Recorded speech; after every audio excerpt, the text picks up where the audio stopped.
Serena felt the weight of his gaze long before she dared to meet it. The gentle clinking of wine glasses and soft Italian music filled the fancy restaurant. But tonight, the air was thick with a different kind of tension. At table 14 sat a man with such a commanding presence that the other diners instinctively lowered their voices and stole furtive glances.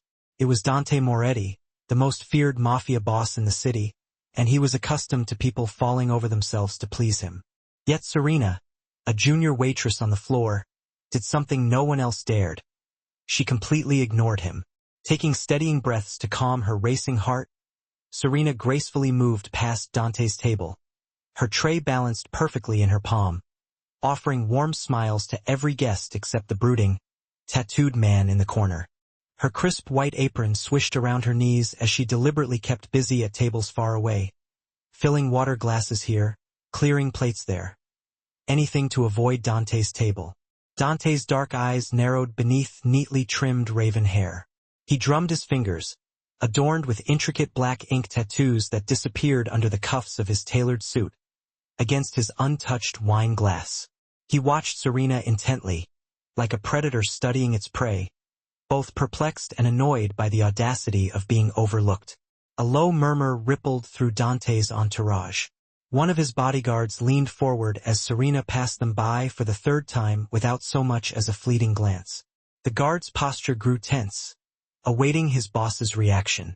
No one ignored Dante Moretti, not the restaurant owners who paid him protection money, not rival gangsters, and certainly not a waitress barely out of her teens. Serena could feel the intense scrutiny of Dante's gaze burning on her back.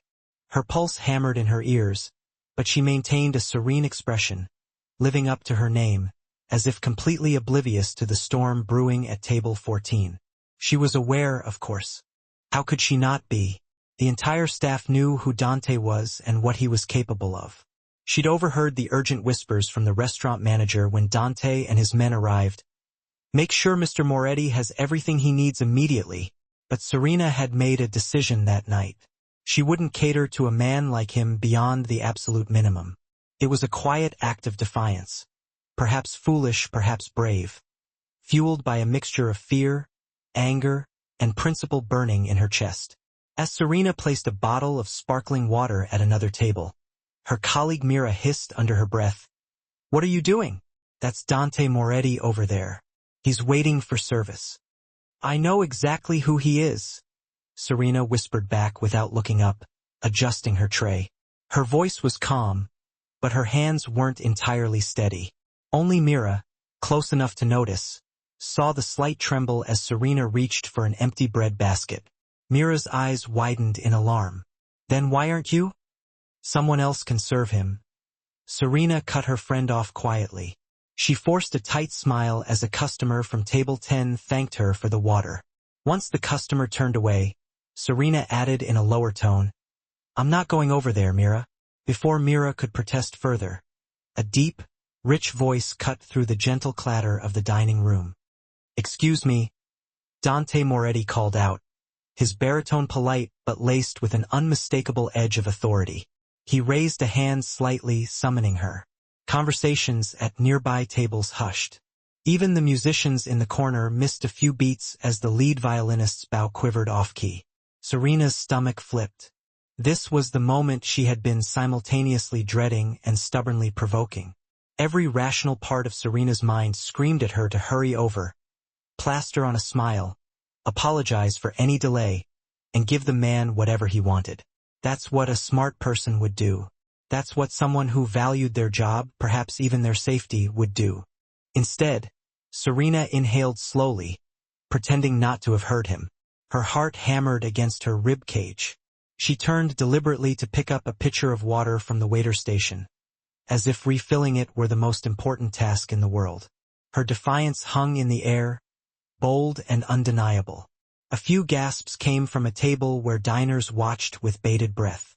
Mira looked as though she might faint, her face pale. Dante's eyes flashed with open surprise at Serena's continued snub. He lowered his summoning hand, his jaw tightening into an intrigued smirk. The air around him seemed to crackle with electricity. He leaned back in his leather-upholstered chair, never taking his gaze off Serena. The faintest hint of a dark smile played on his lips, a mixture of amusement and irritation. One of his men, a burly fellow in a black suit, shifted as if to rise and compel the waitress over by force. But Dante lifted 2 fingers subtly, a silent command to wait. Serena busied herself wiping an already spotless section of the counter as though completely unaware of him. But inside she was a bundle of nerves. She dared not glance over, but she could feel his intensity radiating from that corner like a thundercloud. She swallowed against a dry throat, running through the worst-case scenarios in her mind. What's he going to do? Throw a fit? Hurt me? Get me fired? This job was Serena's lifeline, but she also had her limits. She'd heard enough about Dante Moretti, rumored to run half the city's underworld, the man behind the curtain pulling strings with blood-stained hands. Serving him felt like consorting with the devil, and Serena had already lost too much to people who lived on the wrong side of the law.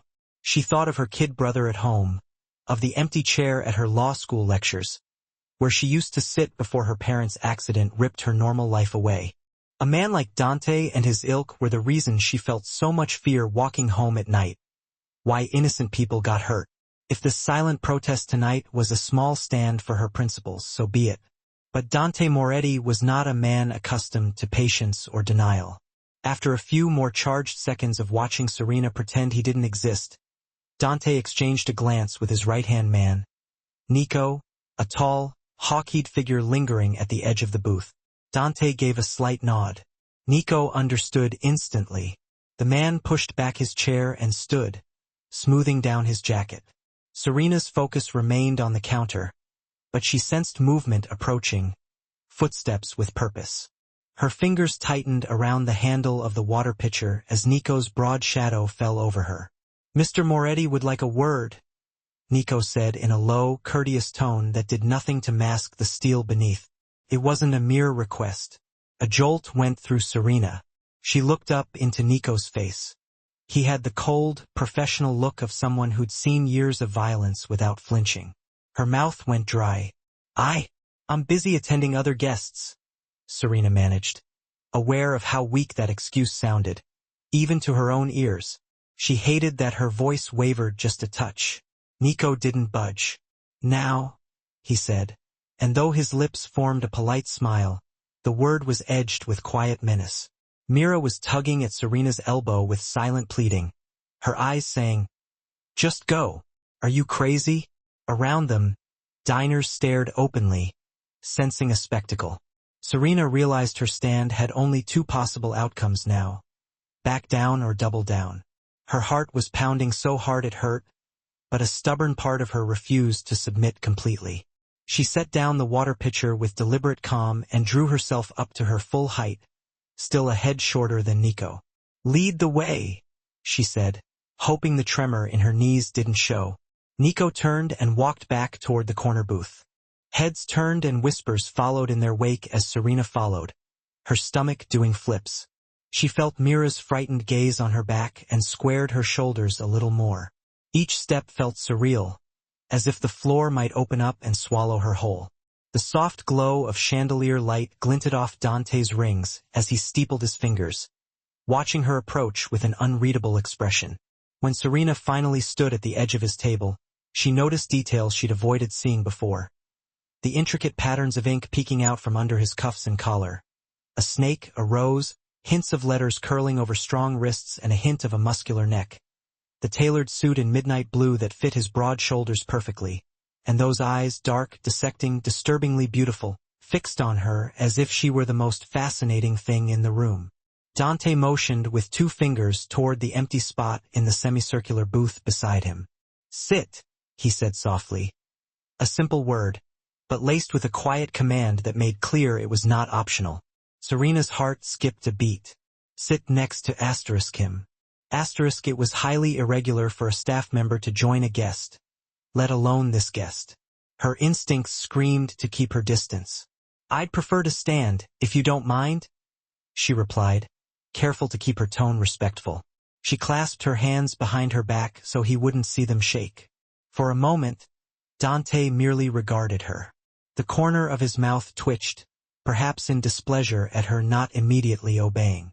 One of his men, seated across from them, shifted as if offended on his boss's behalf. Then Dante slid aside on the leather seat, making a bit more room, and patted the spot again. His smile was calm, but his eyes held Serena captive. "I insist." His voice was quiet, polite, and utterly unyielding. A pulse of anger flared through Serena's fear. The nerve of this man, ordering her around in her own workplace. Still confronted so directly, with several of Dante's suited henchmen watching, Serena knew she was cornered. Causing a larger scene would only make this worse. Slowly, she lowered herself to sit in the booth, careful to leave a few precious inches between her and Dante. Her spine was stiff, ready to bolt. The leather was warm from his body heat. Dante watched her closely, noting the rigid posture and the way her eyes refused to meet his. He found it almost amusing, this young woman who wouldn't even look at him now after refusing him so openly moments ago. He leaned a fraction closer, not enough to touch, but Serena felt the slight invasion of her space and went even more taut. A faint whiff of his cologne drifted to her, smoky cedar and something subtly spiced. Under different circumstances, it might have been intoxicating. Right now, it only set her nerves more on edge. "What is your name?" Dante asked, his tone conversational, as if this were a normal chat at a bar rather than an interrogation under a spotlight. "Serena," she answered, her eyes fixed forward on the polished wood of the table. She could see her own reflection faintly in it, wide-eyed and tense. "Serena," Dante repeated slowly, tasting the syllables. "Serena." She pressed her lips together. He wanted her last name. Giving it felt like yielding more information than she wanted to this man. "Just Serena. I'm a waitress here. That's all you need to know, sir." A ghost of a smile crossed Dante's face at her poised response. Across from them, one of Dante's lieutenants let out an incredulous breath, as if scandalized. "You know who I am, don't you, Serena?" Dante's voice deepened on her name. Serena finally turned her head just enough to properly meet those dark eyes. They pulled her in with a gravity that was almost physical. She suppressed a shiver and answered truthfully, "Yes, I do." His eyebrow lifted.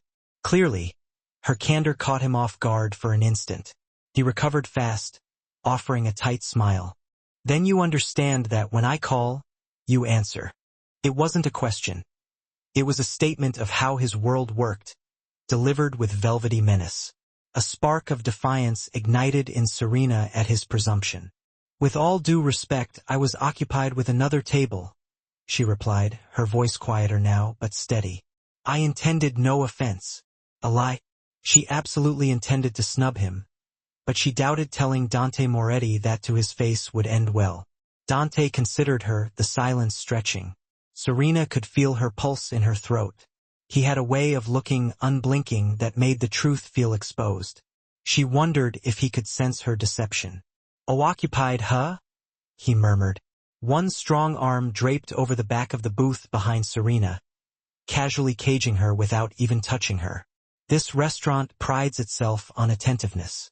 I'd hate to imagine the staff is too busy to tend to a guest. Serena swallowed. She could almost feel the heat of his arm near her shoulders, a reminder of how physically overpowering he could be if he chose. Yet she lifted her chin slightly. We're a bit short-handed tonight," she managed, trying to sound apologetic but not submissive. "My colleague was going to attend to you shortly." Dante's dark lashes lowered, and he huffed a quiet breath that might have been a chuckle. "Ah, so it wasn't going to be you then." Her carefully constructed composure threatened to crack. His perception was razor-sharp. She decided honesty or a version of it was her best path. "Now I thought, perhaps you'd prefer our head waiter service. He's more experienced with VIP guests." That was partly true. The head waiter usually took over with demanding clients or celebrities. Dante turned his head slightly, eyes flicking over the dining room, where indeed the gray-haired head waiter was hovering anxiously by the bar, clearly debating whether to intervene. No doubt he feared Dante's displeasure. "Interesting," Dante said softly. "You see, I rather prefer your service, Serena." The way he said her name was almost intimate. Her heart did a strange little flutter of confusion at that tone. That's why I requested you in the first place. Serena's brow knitted. Requested me? Dante's gaze held hers captive. Do you think it was coincidence you were assigned this section tonight? He asked quietly. She blinked, taken aback. Truthfully, she normally worked the other side of the restaurant, smaller tables, the newer staff section. Tonight, she'd been surprised when the manager put her on the large corner booth at all. She assumed it was due to the staff shortage. Seeing the dawning realization in her eyes, Dante gave a slow nod. I requested of the owner that you personally attend my table this evening. Serena's blood ran cold and hot all at once. A flush crept up her neck. Why? Why would you do that? You didn't even know me. They had never officially met, though Serena had glimpsed him here once or twice before from afar. Why on earth had he asked for her? Dante didn't answer immediately. His eyes traced over her face, searching. Under that scrutiny, Serena felt strangely bare. Finally, he spoke, voice low, almost thoughtful. Let's say I like to be aware of interesting people in my city. A multilingual law student working nights to support her family. That's interesting to me. Her heart skipped a beat. How did he?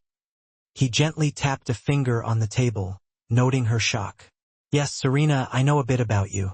Dante's tone was calm, but there was an undercurrent of satisfaction at catching her off guard. Serena felt a chill. This was worse than she thought. Did you run a background check on me? She hated how small her voice sounded. The idea that this criminal had dug into her personal life without her knowing made her skin crawl. Such big eyes, Dante said softly, ignoring her question. Like a little rabbit that wandered into the wolf's den. He tilted his head. Only you jumped into the den on purpose, didn't you? By provoking me? Serena's breath caught. Was that what she'd done? Yes, and now she felt like a fool. The den of wolves was exactly where she was sitting. Around the booth, his men watched her like circling predators. Her eyes darted toward the open restaurant. Most patrons had gone back to their meals, the immediate drama seemingly diffused now that she was at Dante's table. But she caught Mira still watching worriedly, and the manager's head peeking from the kitchen door. No one would come to her rescue if things went bad. They wouldn't dare. Dante's fingers lightly drummed the back of the seat behind her, drawing her attention back. You haven't answered my question, Serena, he said. She realized he had indeed asked something while she'd been surveying the room. I'm sorry. Could you repeat that? She asked quietly. His eyes hardened just a touch at having to repeat himself, but he obliged. I asked why you decided not to answer when I called for you. Each word was measured. Serena's throat tightened. A truthful answer could be disastrous. Asterisk because I think you're a terrible person and I don't respect you. Asterisk that would likely go over poorly. She opted for a careful half-truth instead. It wasn't personal. She lied, keeping her voice as steady as possible. I was overwhelmed with my duties, and before she could finish, Dante moved. His hand left the back of the booth and gently yet swiftly gripped her chin between thumb and forefinger, turning her face fully toward him. It wasn't painful, but the sudden contact sent her senses reeling. Gasps sounded from some nearby tables that noticed the startlingly intimate gesture. Look at me, Dante commanded softly. Serena had no choice, her eyes locked with his. Those dark irises seemed endless at this proximity, holding her in place as firmly as his hand on her chin. Dante's face was close now, his voice low enough for only her to hear. Don't lie to me. We both know you were ignoring me deliberately. Heat flooded Serena's cheeks. From anger at being handled, from fear, and something else entirely that she refused to name. She lifted a shaky hand and tried to pry his fingers away. Dante allowed her to push his hand down, releasing her chin, but he did not retreat far. Her skin tingled where his touch had been, leaving a contradictory mix of impressions. The cool metal of a ring on his pinky finger, the surprising gentleness of his hold despite the underlying strength. Dante raised an eyebrow, awaiting her true answer. Serena's mind raced. She could double down on denial or face the music, considering he already admitted to knowing about her background and had specifically arranged for her to serve him. which unsettled her immensely. Honesty might be all she had left. Frustration and fear bubbled up as defiance. "Fine," she whispered harshly, careful not to let her voice carry beyond their booth. "You're right. I did it on purpose." A flash of something, surprise, respect, crossed Dante's face. Serena went on, words tumbling out in a heated whisper. "I know men like you, Mr. Moretti. You think you own everything and everyone around you. You snap your fingers and people jump. Well, I'm not one of your trained dogs." Her heart hammered. She was dangerously close to insulting him outright. She bit back the rest of what she wanted to say. That men like him were why her life went off track, why her parents were gone. No, that part she couldn't utter. Instead, she finished with a tight, "I'm just here to do my job and go home. Serve you, don't serve you, it doesn't matter in the end. I'm irrelevant to you. So, let me be and we'll have no problems." The moment the words were out, Serena regretted them. Her body went cold at her own boldness. Nico, still standing guard a few feet away, stepped forward with an angry frown, clearly hearing enough to be alarmed. Dante held up a hand to halt his approach, his eyes never leaving Serena's face. The other men also stayed still, though the tension spiked dangerously. Serena felt like she had stepped onto a live wire. Dante's stare bored into her, unreadable and intense. Several heartbeats passed. Then, to Serena's surprise, the corners of Dante's mouth curved upward. He began to chuckle softly at first, then a little louder. A genuine, rich laugh that turned a few heads in the restaurant, though they couldn't know what was amusing the Mafia king. Serena was baffled. She had braced for anger, for threats. Instead, he was laughing. Dante ran a hand through his hair, mirth lingering in his eyes. "You're either incredibly brave or incredibly foolish, Serena," he said at last, his voice warm with amusement. "Either way, it's been a long time since anyone spoke to me like that." Serena released a breath she didn't realize she'd been holding. Was that a good sign? Her heart still pounded uncomfortably. Dante leaned in slightly again, his tone lowering to a near purr that made the fine hairs on her arms stand up. "You're not irrelevant to me," he said. Though his words were quiet, there was a weight to them that made Serena shiver. The way he said it felt personal, almost intimate. She opened her mouth to reply, but just then, a commotion near the restaurant's entrance drew both their attentions. The front door had swung open with a loud thud. Two men rushed in, clad in dark street clothes, faces partially obscured by hats and bandanas. Before anyone could react, one of them shouted something in Italian, a crude curse, and gunfire erupted. Pop, pop, pop. 3 shots cracked through the once pleasant atmosphere in rapid succession. A woman screamed, glasses shattered, diners dove to the floor in panic. Time slowed to molasses for Serena. She watched in frozen horror as one gunman raised a pistol toward their corner booth, toward Dante. For a split second, her eyes met Dante's, and she saw a flash of something startling. Not fear, but concern directed at her. In the next heartbeat, Dante moved faster than she thought possible. He lunged across the small space, grabbing Serena by the waist. With one powerful pull, he yanked her down onto the leather seat just as a bullet whizzed past, splintering the wooden partition right behind where her head had been. Screams and chaos erupted fully around them. Serena's world tilted as Dante pressed her down, covering her with his own body.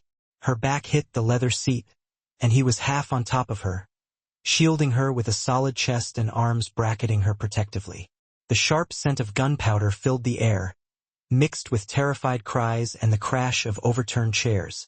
Serena's ears rang from the gunshots for a disorienting moment. All she could register was Dante's weight pinning her, his face so close that she saw the fierce light in his eyes. "Stay down," he growled near her ear. Gone was the cool, teasing tone. Now his voice was all command and urgency. Another shot rang out, hitting the table's edge with a burst of splinters. Dante's men had drawn their own weapons, overturning the heavy table for cover. Nico and another guard returned fire methodically toward the attackers as guests crawled away screaming. Serena's mind caught up. An attack was happening and Dante was the target. The men who burst in were gunning for him. She shouldn't be surprised. A man like Dante surely had many enemies. But nothing prepared her for being literally caught in the crossfire. Her breath came in short gasps, adrenaline flooding her system. She felt Dante's hand gently press her head down, protecting her from flying debris. Turning her face slightly, she saw a trickle of blood on his other arm. A shard of glass from a shattered wine bottle had sliced him, the bright red blood contrasting sharply against his white cuff. Serena reacted without thinking.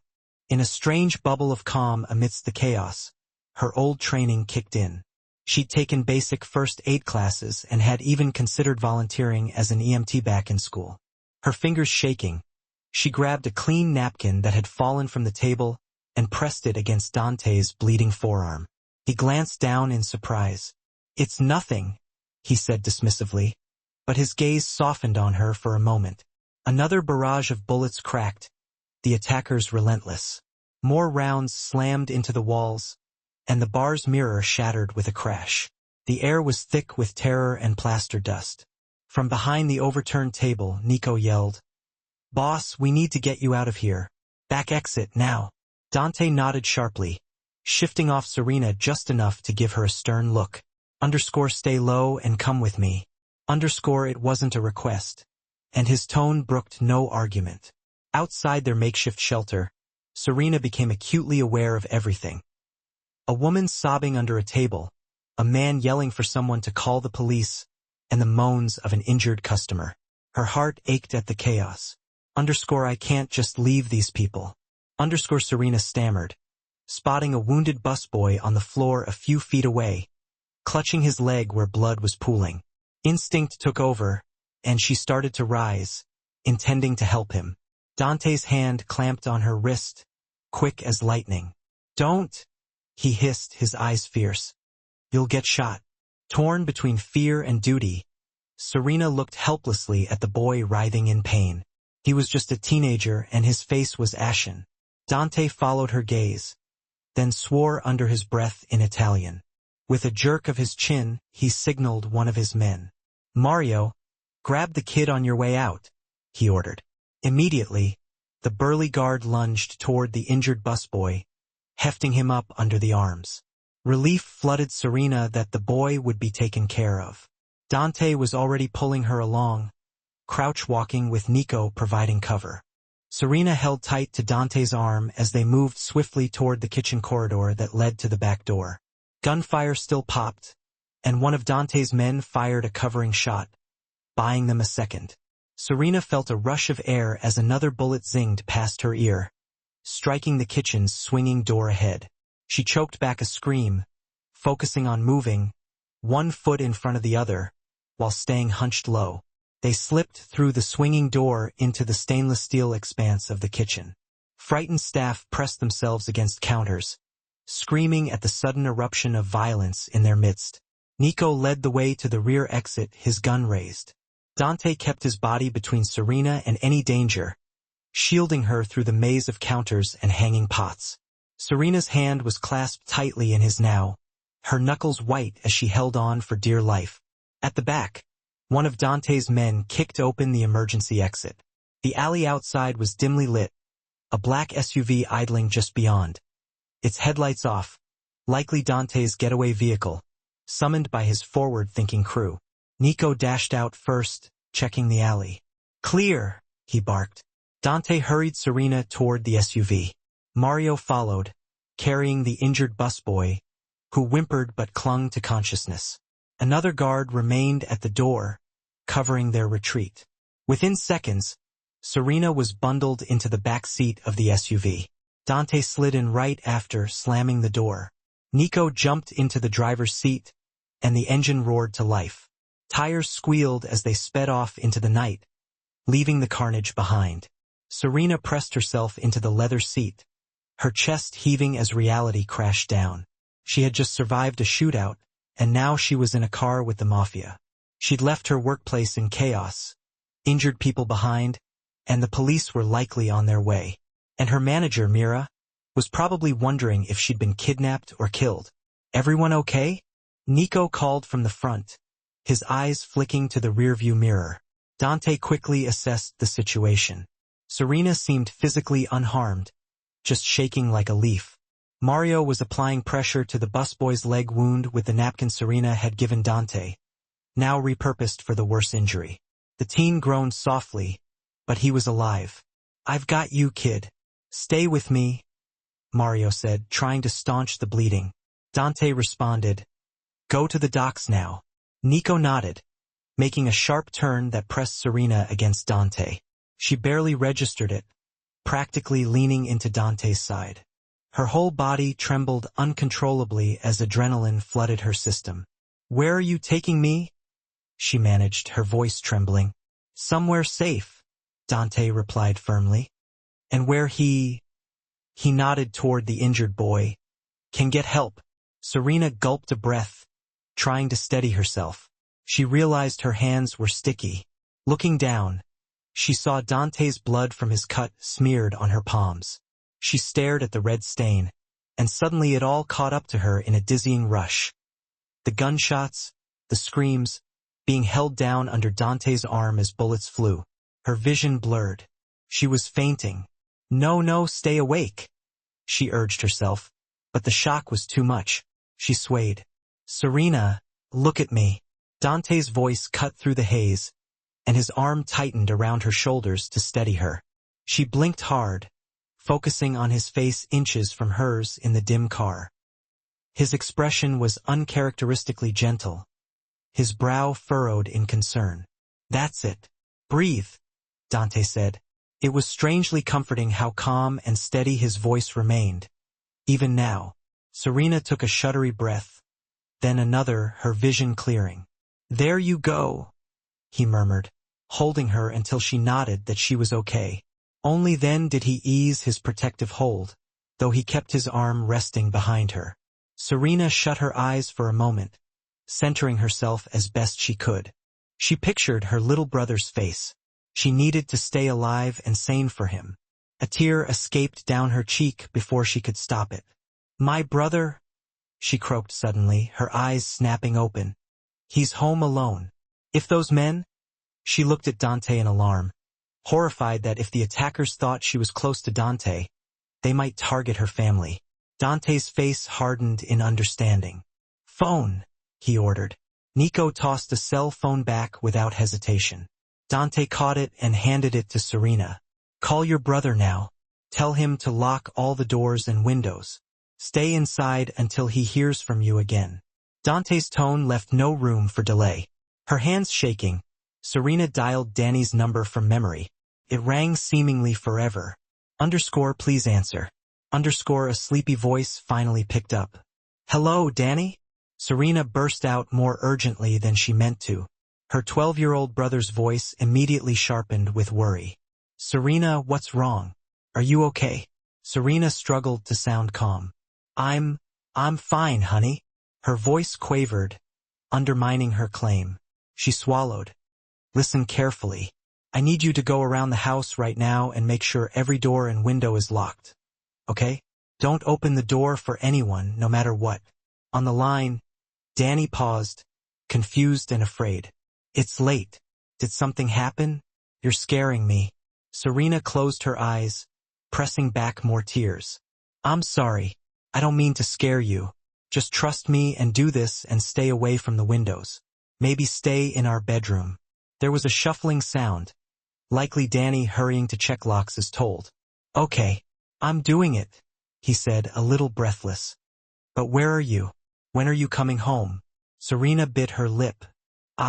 I'll be home as soon as I can. Promise. Just stay put and keep your phone close. If you need anything, call the police, okay?" Actually, she rethought, glancing at Dante's men. If those shooters were still roaming, were the police safer, or would that draw attention? But she trusted the cops in their area to respond properly. "Yes, call 911 if anyone tries to get in or if you hear anything weird, but don't open the door at all," she emphasized. "Serena," Danny's voice was small. "You're in trouble, aren't you?" Her heart clenched. He was perceptive. Since their parents died, he'd matured faster than his years. I'll be okay, she said, infusing as much confidence as she could. I'll explain everything later. Just do what I ask, please. I love you, Danny, she finished with a shaky breath. I love you too. Please come home soon. I will, she whispered, gently ending the call. Serena handed the phone back to Dante with a trembling hand. Thank you, she murmured sincerely, despite every instinct telling her not to trust a man like him. In this moment, she was grateful he understood and acted to protect her brother. Dante simply nodded, slipping the phone away. He'll be all right. I'll have someone discreetly watch your street, just in case. Serena should have questioned how he could arrange that so easily. But she didn't. The fact that he would spare resources for her brother's safety at a time like this astonished her, grudgingly. Meanwhile, Nico sped through the city streets. Sirens wailed in the distance, likely rushing to the restaurant they'd fled. Serena slumped back, the fight draining out of her. Her hands wouldn't stop shaking, so she clasped them tightly in her lap to hide it. After a few minutes that felt both like an instant and an eternity, the SUV pulled into a quiet side street and then into an underground garage beneath a nondescript building.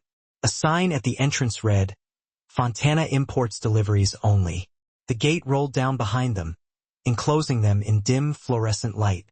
They stopped by an elevator bay, and Nico cut the engine. Mario carefully opened the door and got out with the injured busboy still in his arms. A middle-aged man in a colored shirt and a younger woman in nurse scrubs rushed over from a side door with a stretcher. This him? The man asked curtly, already guiding Mario to lay the teenager down. Dante nodded.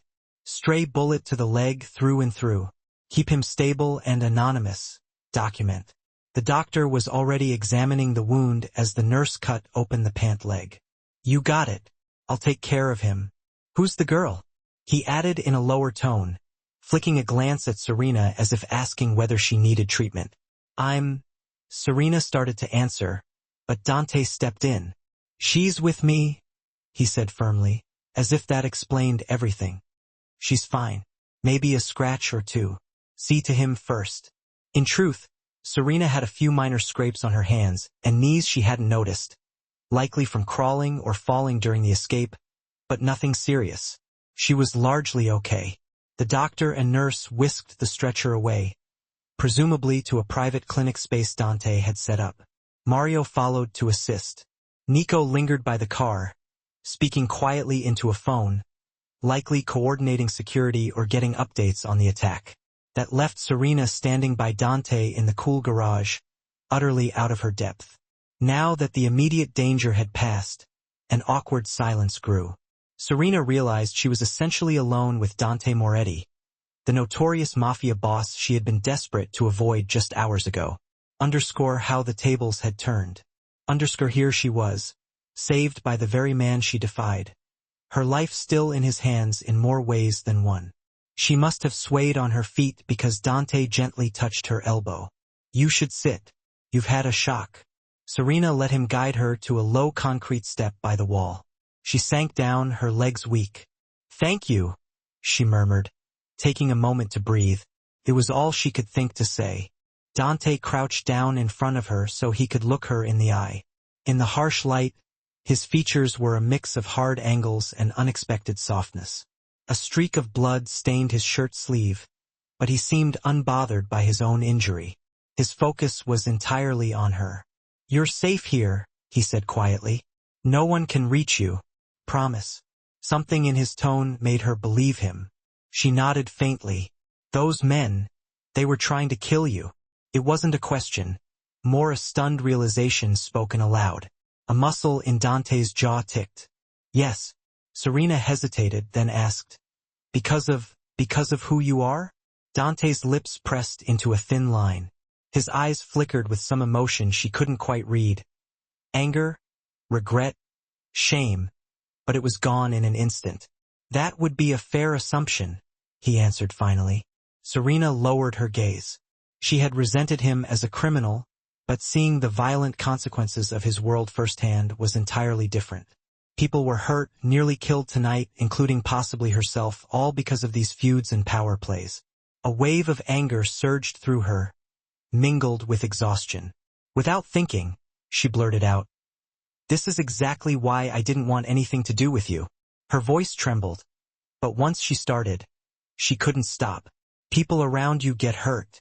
Your world, it destroys everything it touches. I just wanted to serve tables and go home to my brother. But," her voice broke, "now I might have lost my job. Innocent people are injured. I'm sitting here covered in blood." And she wiped at her cheeks, only then realizing tears were spilling. Dante listened silently, his face unreadable. When she trailed off, trying to stifle her sobs, he spoke in a measured tone. "I won't let anything happen to you or your brother," he said. It was gentle, but with an undercurrent of steel. "I will cover the medical costs of anyone hurt tonight and the damages to the restaurant." "You won't lose your job," he paused, then added, "unless you still want to quit after this." Serena managed a shaky laugh through her tears at that unexpected remark. The idea of returning to work like normal after tonight was almost absurd. She sniffled, wiping her face with the back of her hand. She hadn't anticipated breaking down in front of Dante Moretti of all people. Mortified at her outburst, she tried to compose herself. "Here," Dante said softly. He offered a pristine handkerchief from his pocket. She took it hesitantly and dabbed her eyes. It smelled like him, that subtle cologne. "Thank you," she whispered. Not just for the cloth, but for what he'd promised. She wasn't sure if she could fully trust his word, but something about the way he said it made her feel oddly reassured. An awkward stillness settled in the garage. The emotional whirlwind of the night was catching up to both of them. Serena realized Dante was still crouched there at eye level, showing surprising patience as she gathered herself. He cleared his throat lightly. "What you said earlier in the restaurant." He trailed off, his gaze drifting past her shoulder as if recalling her heated words. Serena's stomach dropped. Would he punish her now for that insolence? She braced herself, her spine stiffening. But Dante's eyes met hers again, and he looked almost contrite. "You were right in a way," he admitted quietly. "People around me do get hurt.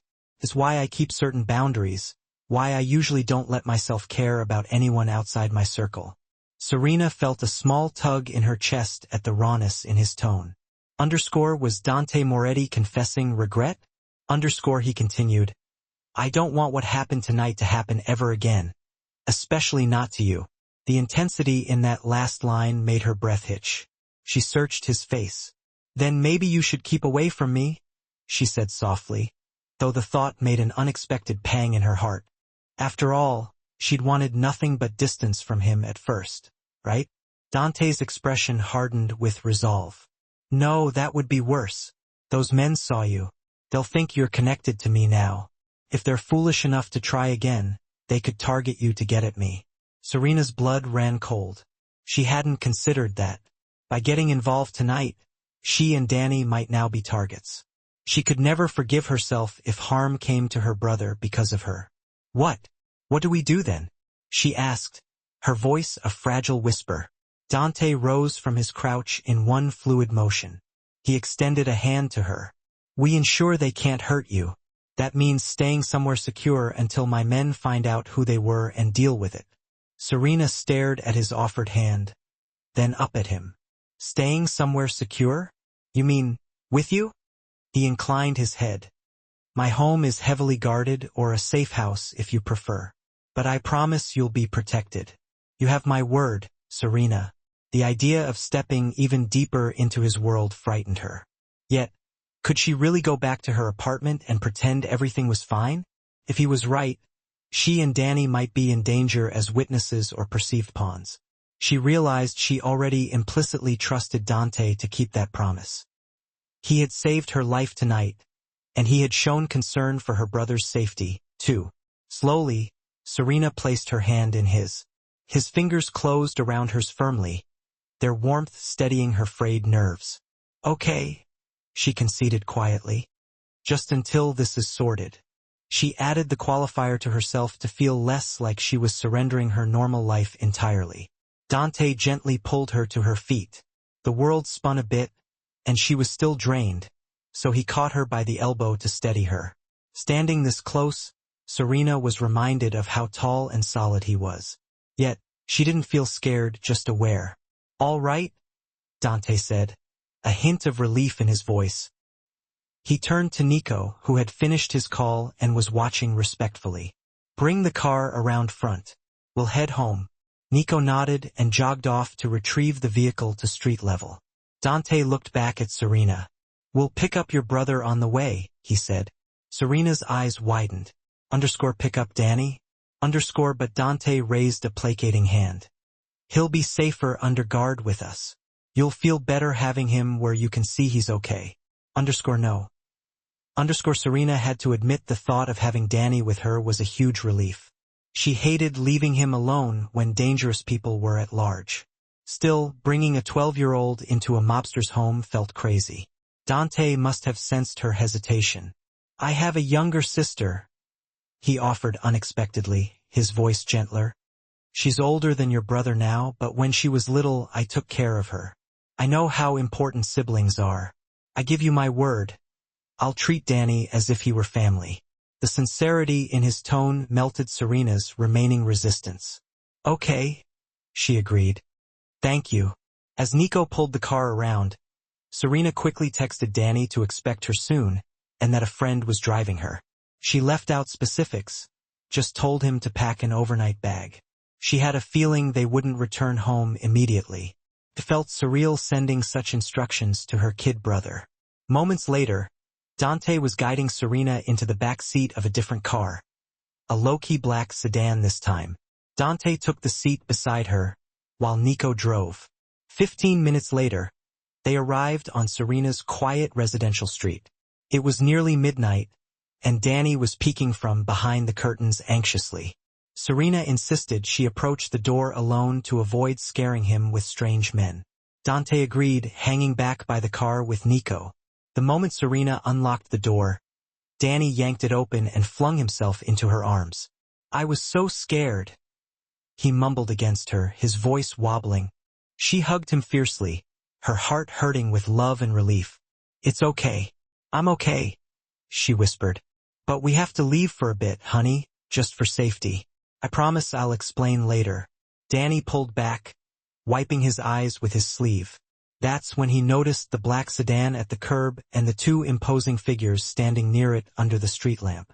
He looked up at Serena, worried and confused. "Who's that?" Serena swallowed. "Some friends of mine. At least one of them felt that way now. It's safe, I promise. They're here to help." She grabbed a small duffel and quickly tossed in some of Danny's clothes, a toothbrush, his handheld game, things to keep him comfortable. When they stepped out, Dante moved a little into the light. He offered Danny a gentle, if cautious, smile. "Hello, Daniel. I'm Dante Moretti, a friend of your sister's." Danny's eyes grew huge at the name. He edged closer to Serena but bravely managed a polite, "Hi." Dante's gaze flicked to Serena as if confirming Danny knew who he was. She gave a slight nod. Danny likely recognized the name from hushed news reports or local lore. "Well," Dante said kindly, "let's get going so you both can rest. You can bring your backpack, of course." He opened the rear car door. "Serena, why don't you sit back here with your brother? I'll take the front." It was a thoughtful gesture to reduce Danny's anxiety. Serena slid in, letting Danny enter next to her, and Dante took the passenger seat. As the car pulled away, Serena kept an arm around Danny, who stared wide-eyed at Dante's profile in the front. After a few silent minutes, Danny mustered the nerve to whisper to Serena, "That's really him, isn't it?" Serena gave a tiny nod. Danny frowned, still whispering, "Are we in danger because of him?" Serena squeezed her brother's shoulder. "We were, but I think we're safe now. He saved my life tonight, Danny, and he's gonna make sure we're okay." Danny glanced toward Dante. The Mafia boss pretended not to hear their hushed conversation, gazing out his window with a child's blunt curiosity. Danny spoke up louder. "Mr. Moretti?" Dante glanced over his shoulder. "You can call me Dante." "Dante, are you really a Mafia boss?" Danny asked, his voice trembling slightly. Like on TV?" Serena cringed. Danny, that's not. But Dante didn't seem offended. He replied gently, yes, I was, but I promise I'm one of the good guys tonight. I won't let anyone hurt you or your sister. Okay? Danny studied him as if weighing the truth of his words. Then he nodded slowly. Okay. The rest of the ride passed in quiet. Serena felt exhaustion pulling at her, but adrenaline still coursed through her veins. City lights gave way to a more secluded, upscale area by the water. The sedan wound up a private drive to an impressive estate surrounded by high walls and wrought iron gates. With a signal from Nico, the gates opened to reveal a villa-like mansion framed by gardens, and overlooking, as Serena glimpsed, the dark expanse of the bay or ocean beyond. The car stopped under a columned portico. Even in the darkness, the house exuded luxury. Soft exterior lights illuminated archways and balconies draped in bougainvillea. It looked like a Mediterranean retreat, transplanted near the city. Is this your house? Danny breathed, his awe momentarily pushing aside his fear. Yes, Dante said, stepping out of the car and then opening the back door. It's home. He helped Danny out, placing a reassuring hand on the boy's back, then offered his other hand to Serena. She took it, stepping out onto the cobbled driveway. The night air carried the scent of salt and jasmine. An older woman with gray-streaked hair hurried out of the grand front doors, her face etched with worry. Dante gracied. I've been worried sick. Judging by her apron and familiar tone, Serena guessed this was the housekeeper, or perhaps a relative. I'm all right, Carmela, Dante assured her, patting her arm. But we have guests. Could you prepare the blue bedroom for Miss Serena and her brother? They'll be staying. Carmela's gaze fell on Serena and Danny, taking in their rumpled, blood-stained clothes and exhausted faces. She clicked her tongue sympathetically. Of course. I'll run a bath and set out fresh clothes, too. She gave Serena a kindly nod. Welcome, dear. You're safe here. Serena managed a grateful smile. Thank you. Dante led them through the open double doors into a foyer with a sweeping marble staircase. A chandelier cast a warm glow over polished wood floors. The interior was elegant and inviting, but not ostentatious. Serena's eyes briefly caught paintings of what looked like Italian countryside scenes on the walls, and a faint scent of lemon and cedar, perhaps from recently cleaned wood, mingled with Dante's cologne. Carmela hurried ahead up the stairs. This way, Dante gestured for Serena and Danny to follow. They walked down a long hallway on the second floor, past a series of closed doors, until Dante opened a set of double doors at the end. Inside was a spacious bedroom suite done in soft blues and creams. A four-poster king bed dominated the main room, and through an archway, they could see a smaller attached sitting room with a daybed and sofa. French doors likely led to a balcony with a view of the grounds. Serena felt Danny squeeze her hand, his earlier awe returning at the sheer opulence. Carmela was already bustling about, pulling plush towels from a cabinet and laying out what looked like pajamas on the bed. The ensuite bathroom is through there, she pointed to a side door. Why don't I draw a warm bath for the young master? Poor thing looks like he could use it. Danny looked to Serena for approval. At her nod, he allowed Carmela to gently shepherd him toward the bathroom, though he kept glancing back to ensure Serena was still in sight. I'll be right here, Danny, Serena assured him softly. Only when he disappeared into the tiled bath with Carmela did she sway on her feet, exhaustion washing over her. Dante was at her side in an instant, steadying her elbow. Easy, it's been a long night. Serena gave him a tired smile. You can say that again. He led her to a tufted bench at the foot of the bed. Sit. I'll ask Carmela to bring something warm to drink. Really? Serena started to protest that he needn't trouble himself, but Dante was already at the door, speaking low to another staff member who appeared. Serena caught the word tea, and something about milk for the boy. The efficiency of his household was impressive. As Dante returned, Serena looked down at her stained clothes, a stark reminder of the night's events. Blood, wine, dust. I'll have to burn this uniform, she thought. Wryly, as if reading her mind, Dante offered, There are clean clothes there. He nodded to the neatly folded piles Carmela had set out. They might be a little loose, but it's better than what you have. Serena eyed the clothing, a soft-looking ivory sweater and drawstring linen pants for her, and a pair of boys' pajamas for Danny. Thank you. This is so kind. Way more than we could ever ask. Dante's expression turned serious. You two can ask me for anything. You know that, right? Her cheeks warmed under his steady gaze. I appreciate it, she said quietly. So much had shifted between them. Yet she still wasn't sure how to navigate it. This morning, she would never have believed she'd be in Dante Moretti's guest room, feeling oddly safe. Dante cleared his throat, almost shyly. I'll let you get cleaned up and rest. My room is just down the hall if you need anything. Carmela or one of the staff will be posted nearby as well. Serena stood, an impulse making her reach out to touch his arm lightly. Dante. It was the first time she addressed him by his first name directly. Felt intimate but right. He looked at her, eyebrows raised slightly in question. She mustered a small smile. I just wanted to say I misjudged you tonight. You saved me, protected my brother. I won't forget that. So thank you. Her voice was earnest, almost tender. His dark eyes softened. No thanks needed. I'm just sorry you got dragged into my mess. She shook her head.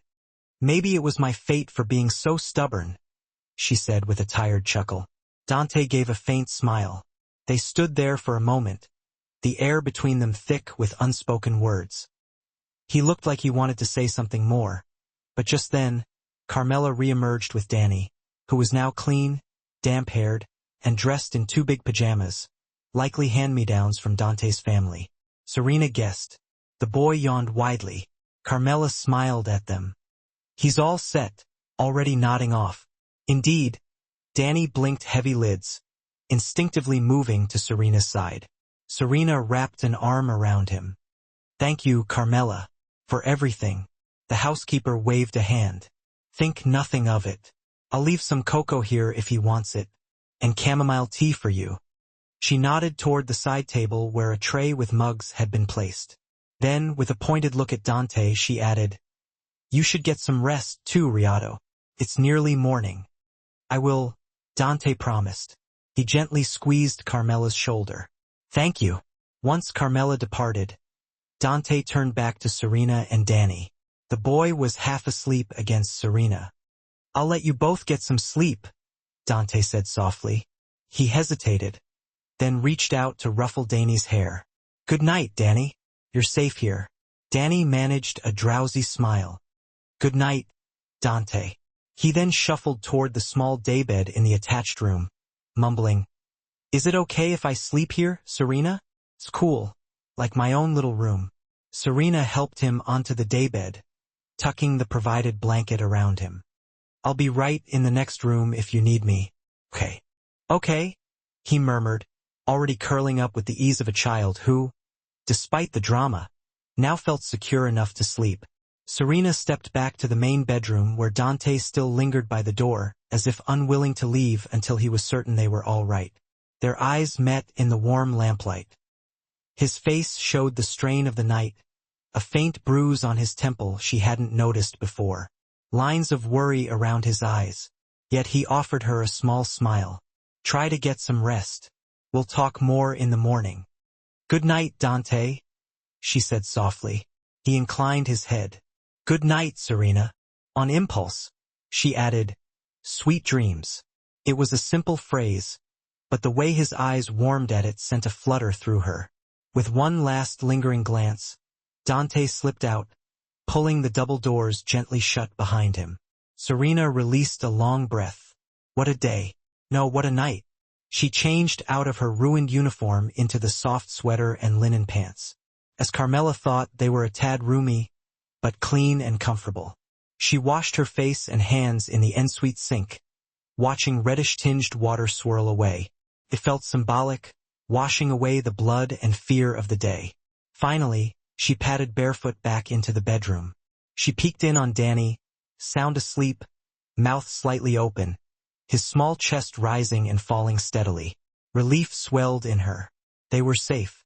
Serena climbed into the enormous bed, the sheets cool and inviting.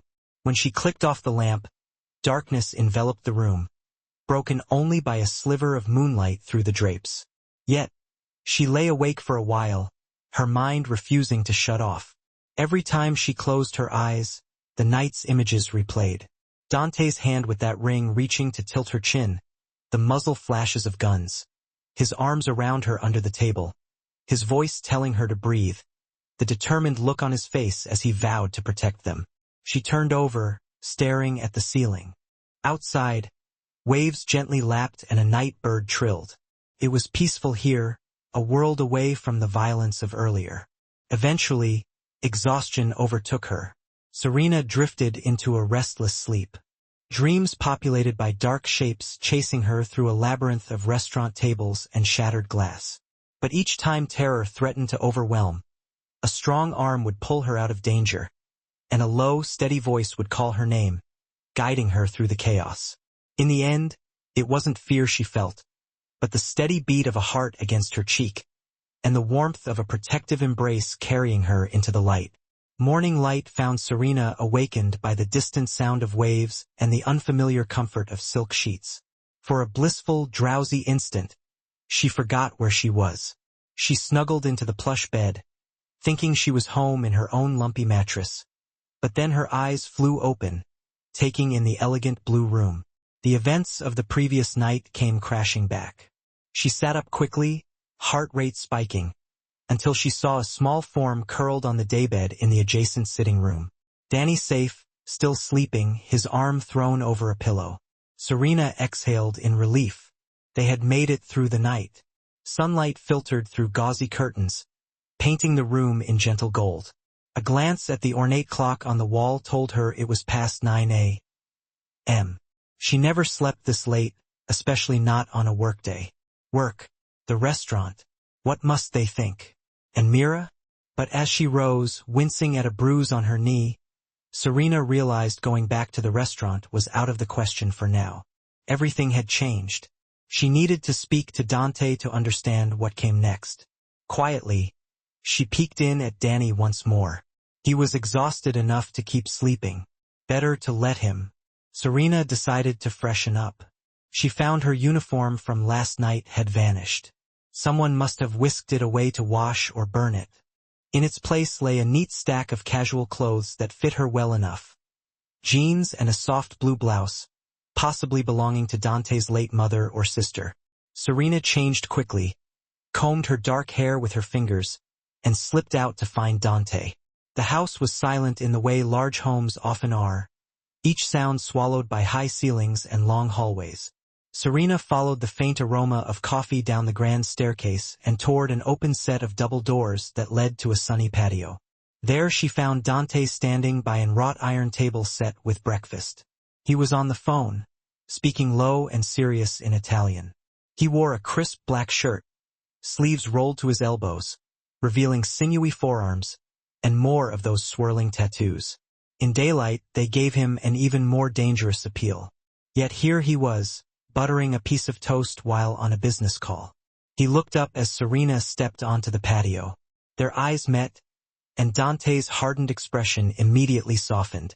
He said a quick goodbye into the phone and set it aside. "Good morning," he greeted, genuine warmth in his tone that sent a small flutter through Serena's stomach.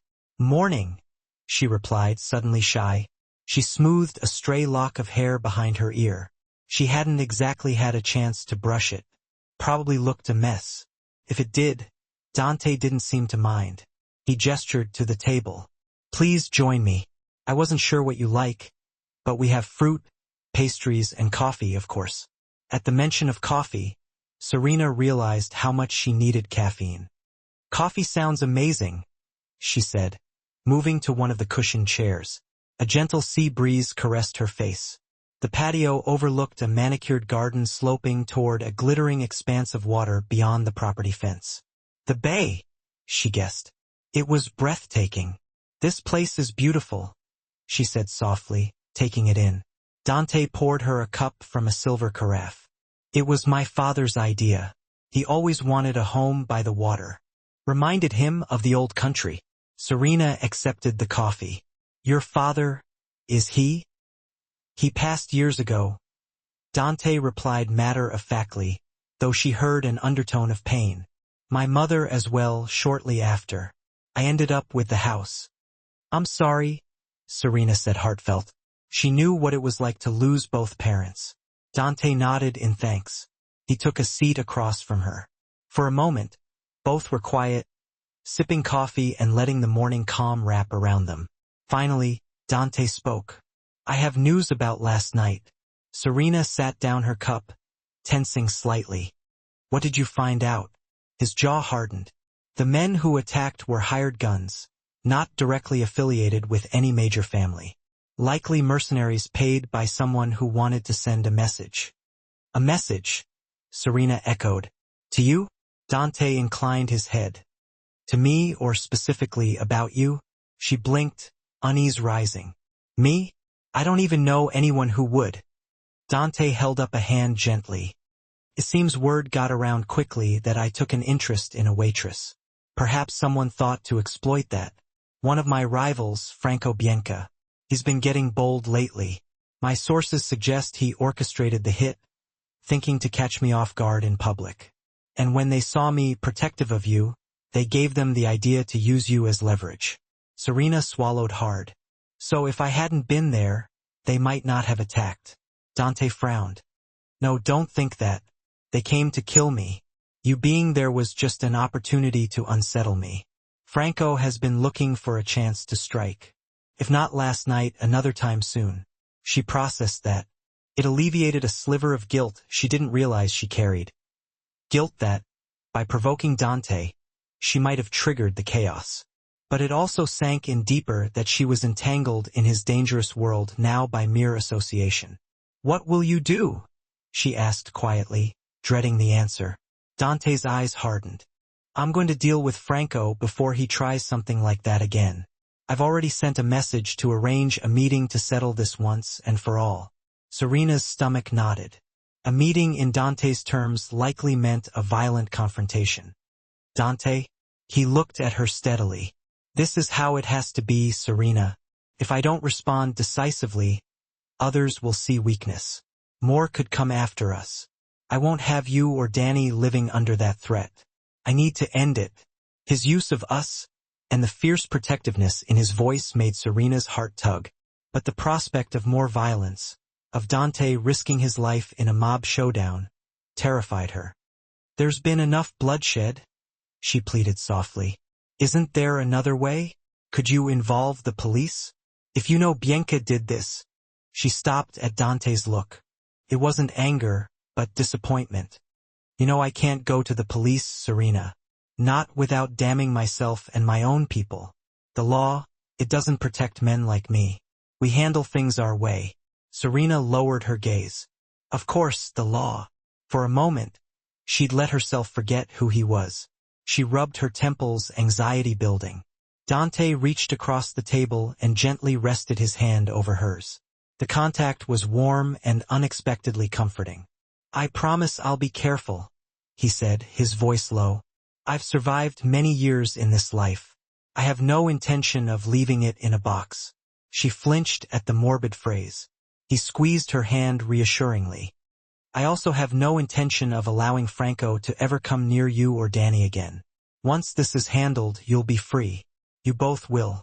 Free. The word hung in the air. It implied that, right now, they weren't free. They were caught in Dante's orbit until he settled this. Serena realized, with a small shock, that after last night, she did feel a sort of safety in Dante's presence she hadn't expected. Her eyes drifted to where his thumb absently stroked the back of her hand. Such a small gesture, yet it sent her pulse jumping. She should pull away, remind herself that, for all his heroics, Dante was still a criminal. But it was hard to reconcile the ruthless Mafia boss with the man sitting here gently comforting her, making sure she had sugar for her coffee, worrying about her safety. Thank you, she murmured, her voice catching. For everything. I know I was harsh with you before. Maybe I was naive. She gave a weak laugh. The law doesn't always stop bad people. I know that. Sometimes I just wish it did so that you wouldn't have to put yourself in danger again. A wry smile tugged at Dante's lips. Listen to you worrying about me now. Serena flushed. Is that so strange? You've done a lot for me in a very short time. I'm not ungrateful. He looked pleased by her answer. His hand still loosely held hers. Serena hadn't made any move to withdraw it, and truthfully, she didn't want to. Dante's gaze flickered to her lips for just an instant before returning to her eyes. Her breath hitched. Had she imagined that? Across the table, Dante's face grew more serious, almost vulnerable. Last night, when I thought something might happen to you, he paused, searching for words. It was different than anything I've felt in a long time. I've seen a lot, done a lot, but the fear that struck me when those bullets flew toward you, that was new. Serena felt a flush creeping up her neck. Was he saying what she thought he was? I realized, Dante continued quietly, that I would do anything to keep you safe, even walk away from all of this if I could, if that's what it takes. Her eyes widened. Walk away? Did he mean the criminal life? Could he even do that? Dante gave a faint smile. Don't look so surprised.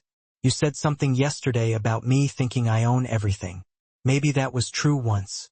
But you showed me something else. You showed me not everyone can be bought or intimidated. That some people have real strength and principles. It made me remember a part of myself I thought was long gone. Serena's throat felt tight. She was deeply moved and didn't know how to respond. She squeezed his hand slightly, letting the gesture speak for her. He went on, his voice earnest. When this business with Franco is done, I'm considering changes. I have money and resources. I could disappear, start fresh somewhere quiet, and... He hesitated. If you wanted, maybe you and Danny could, too. Away from all this. Serena's eyes stung suddenly. Was he offering them an escape? Together? Sounded a lot like it. You barely know us? She said softly, though her heart leapt at the idea of a life away from fear, and, surprisingly, at the idea of Dante being part of that life. I know enough, Dante replied, his deep voice warm. You're brave, loyal. You care for your family fiercely. You're everything good I've been missing. And Danny. He reminds me a bit of myself at his age, protective of his sister. He smiled knowingly. Serena let out a soft laugh, wiping a tear that escaped. He is a little protector. Though he still sleeps with a nightlight, she added affectionately. Dante chuckled. There's no shame in that. They shared a gentle look. Serena realized how natural this felt, having coffee and talking about life and family with him like he was a close friend, or more. Her heart began beating faster as she became acutely aware of how close they were leaning. Dante's face was only a foot or so from hers across the small table. His hand still held hers, caressing small circles that made her skin tingle. She felt heat rising in her cheeks again, but this time it wasn't from anger or fear. It was from attraction. Undeniable mutual attraction. Asterisk, am I really falling for him? Asterisk, she wondered, astonished at herself. But how could she not be moved by this man who proved more than his fearsome reputation, who showed her kindness and kept her safe? The moment stretched, golden and delicate. Dante's eyes dropped once more to her lips, this time lingering. Serena's breath caught.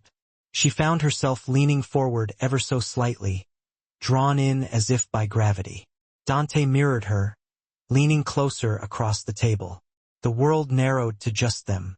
The distant cry of a seagull and the rustle of vines fell away. Serena's lips parted, her heart racing in anticipation. She could see a new softness in Dante's usually guarded expression, something yearning that echoed her own feelings. He was going to kiss her, and she wanted him to, despite everything. She truly did. Suddenly, the sharp trill of a phone ringing inside the house shattered the moment. Serena jolted back, and Dante closed his eyes with a frustrated sigh at the interruption. He reluctantly released her hand. Nico's muffled voice called from the foyer. Boss, it's urgent. Dante stood, his demeanor shifting back to business in a blink. Give me a minute, he replied toward the door, then to Serena, his voice rueful. I'm sorry. I have to take this. It might be about Franco. Serena nodded, trying to ignore the wild fluttering in her chest that had been left unresolved. Course, it's okay. Her voice was steadier than she felt. He hesitated, looking like he wished he could stay, but the phone rang again, and duty pulled him away. Dante squeezed her shoulder gently, then strode inside to handle whatever crisis awaited. Serena exhaled and sank back in her chair. Her whole body tingled with adrenaline of a very different kind than last night. She pressed her fingertips to her lips, almost in disbelief at how close they'd come to crossing that line. Focus, Serena, she chided herself, though a smile tugged at her mouth. The fact remained. She had feelings for Dante Moretti. Against all logic, the mysterious Mafia boss had carved a space in her heart. She knew she should be cautious. Falling for someone like him was bound to be complicated. But if he really meant what he said about leaving his life behind, maybe there was a chance for them, a future she never imagined. Far from waitressing or prosecuting mobsters, and instead with one of them by her side as a changed man. Her hopeful musings were cut short by raised voices inside the house. What do you mean gone? Dante's voice, thunderous and alarmed. Serena shot up from her seat. Gone, she said, her voice catching in her throat. She rushed inside to the foyer where Dante, Nico, and a couple of other guys were in a tight, anxious group. Dante was holding a phone to his ear so hard his knuckles were practically white. When? He barked into it. He listened for a second. Find him now or you'll regret it. He growled and slammed the phone onto a side table with a clatter, running a hand through his hair, clearly panicking. Fear shot through Serena as she stepped forward. Dante, what happened? Dante turned to her, and the look on his face made her blood run cold. It was a scary mix of worry and barely controlled rage. It's your brother, he said, his voice strained. Danny is gone. For a second, the words didn't even register. Serena just stared, confused. Gone? What do you mean gone? He's upstairs sleeping. I just saw him. She spun around, ready to run back to the bedroom, but Nico stepped in front of her, gently grabbing her shoulders. Serena, he's not there, Nico said, his voice resigned. I checked. The window in the sitting room is wide open. Open? Serena's mind was spinning. She was sure she'd closed it, hadn't she? Her whole body went cold. No, he can't be. Nico squeezed her shoulders gently but firmly, steadying her. We found this by the window. He held up a small white card. Scrawled on it in black marker were chilling words. Asterisk if you want your kid brother back. Come to where it all began. Alone. F. Asterisk Serena recognized it instantly as a business card from the restaurant. Franco must have left it as a sick joke, a twisted calling card. She gasped, swaying on her feet. Dante was instantly at her side, wrapping an arm around her waist to support her. Serena barely noticed, leaning into him as she read the note again. Danny kidnapped. No. God, please no. How? Her voice shook uncontrollably. How did they get him? We had guards. Dante looked like he was holding himself together by sheer willpower. There was a distraction at the front gate, a van that overturned. In the confusion, someone slipped over the back wall. They probably entered through the kitchen. Danny was alone in the sitting room. It happened fast. His face twisted with guilt and fury. They knocked out one of my men. By the time another patrol noticed, the car was gone. Serena felt like she was going to throw up. She clutched at Dante's shirt, grabbing a fistful of the fabric, needing something solid to hold on to. We have to get him back, she cried, her voice cracking with desperation. He's just a child, Dante. They'll hurt him. They won't. Dante interrupted fiercely, turning her to face him. He gripped her shoulders with both hands, not roughly, but firmly enough to demand her complete attention. Look at me. I swear to you we will get him back safely. I will trade my life for his if I have to. The raw determination in his voice calmed her a little. Serena choked back sobs and forced herself to take a deep breath. Her brother needed her to be clear-headed. She nodded shakily, and Dante loosened his grip, though his eyes still blazed with anger. He spun around to Nico. He said, "Where it all began. That means the restaurant." "Likely," Nico agreed. "Understood, boss." Dante was already moving, shrugging on a jacket and checking the clip of a gun with brutal efficiency. He was the Mafia boss again, a mask of cold focus settling over his features. But Serena could see his hands trembling just a little. She wiped away her tears, feeling rage start to burn through the fear. Franco had taken her baby brother. There would be no mercy. "I'm coming with you," she said, her voice hardening. Dante whirled around, already shaking his head. "No, absolutely not. It's a trap for me, Serena, and I'm not going to risk you, too."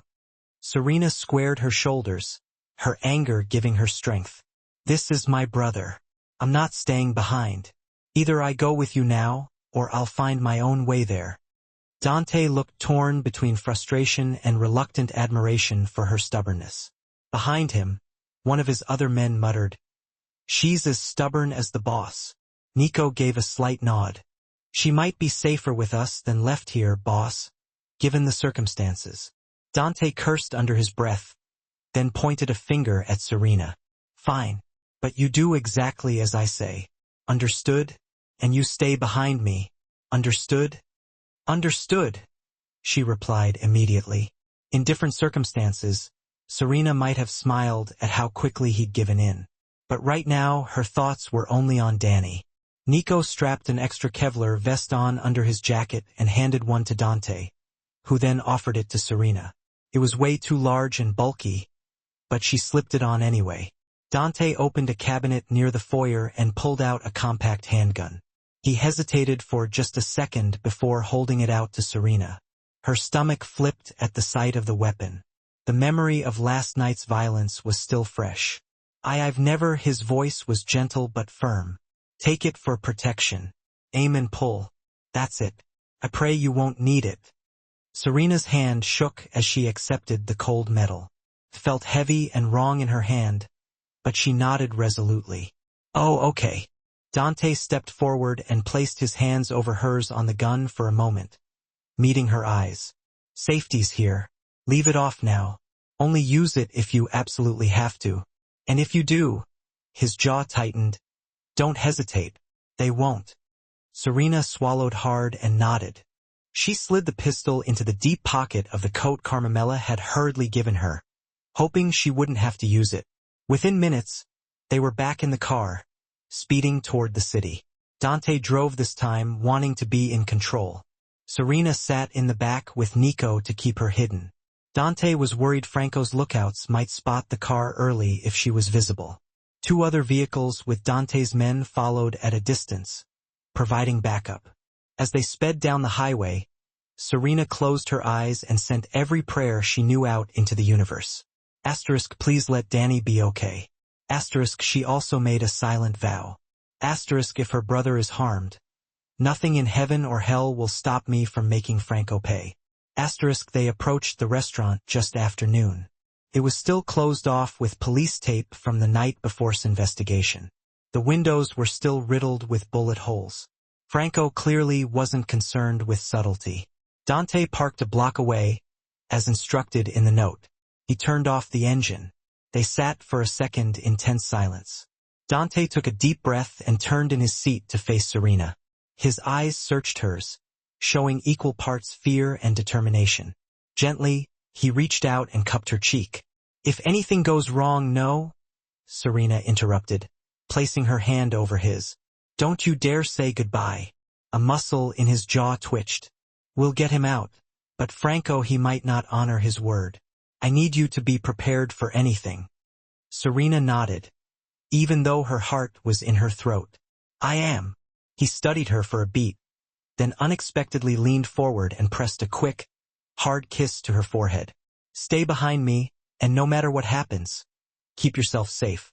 Danny needs at least one of us."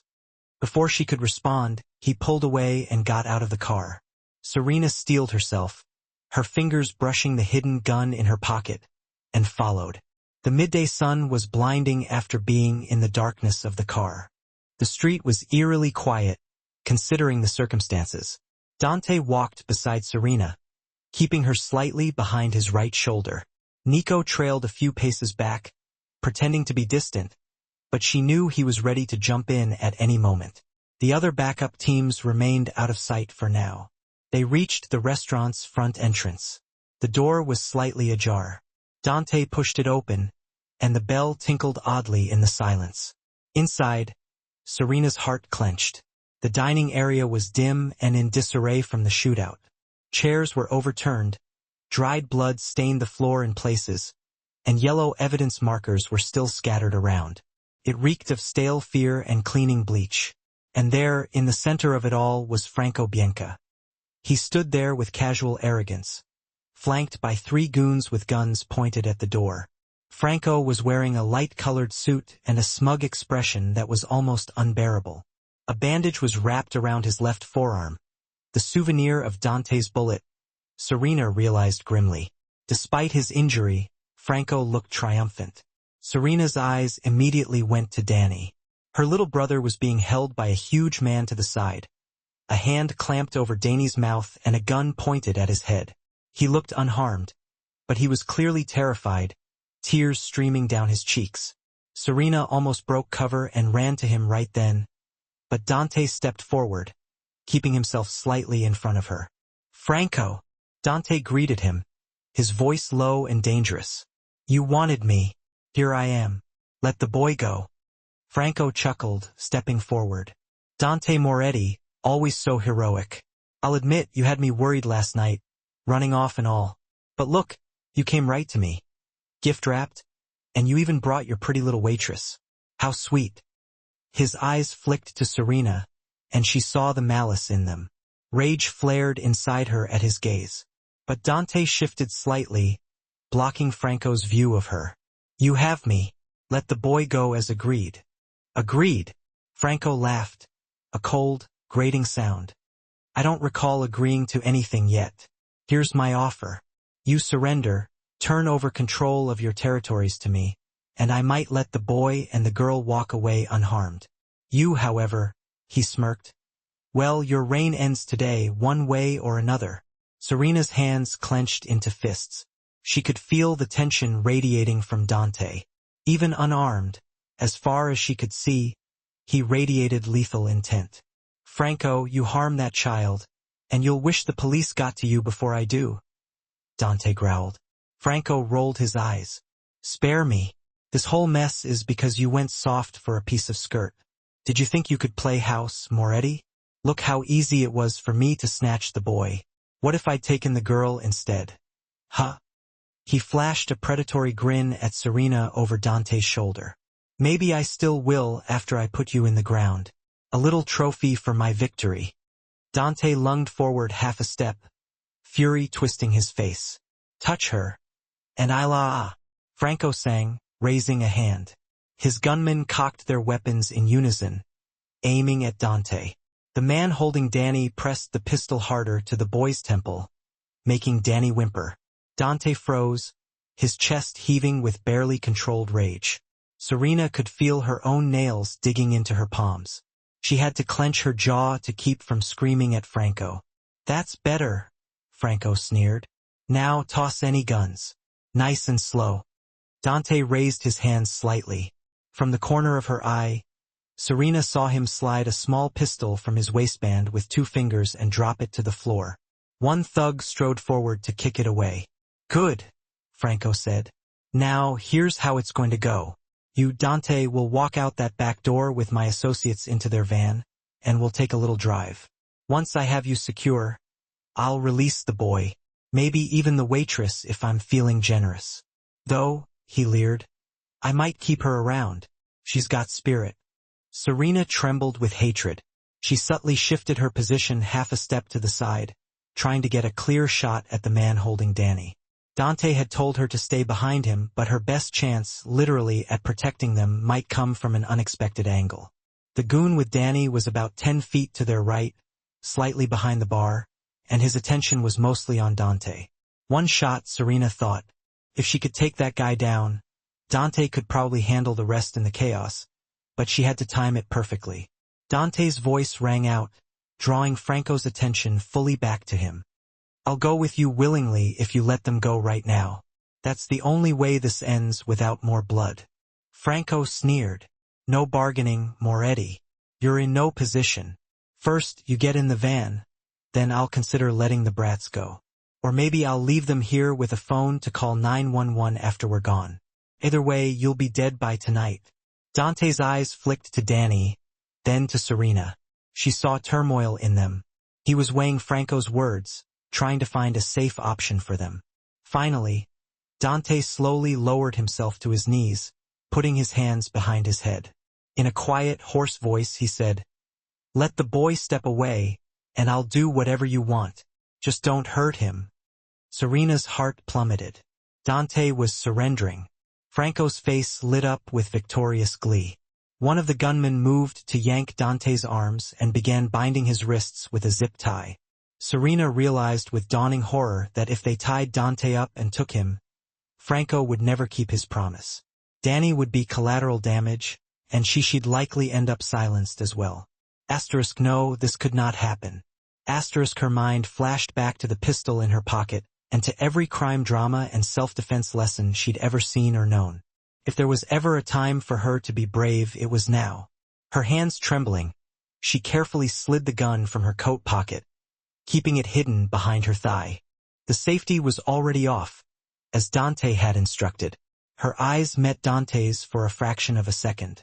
He must have sensed something because he gave a small shake of his head, almost imperceptible.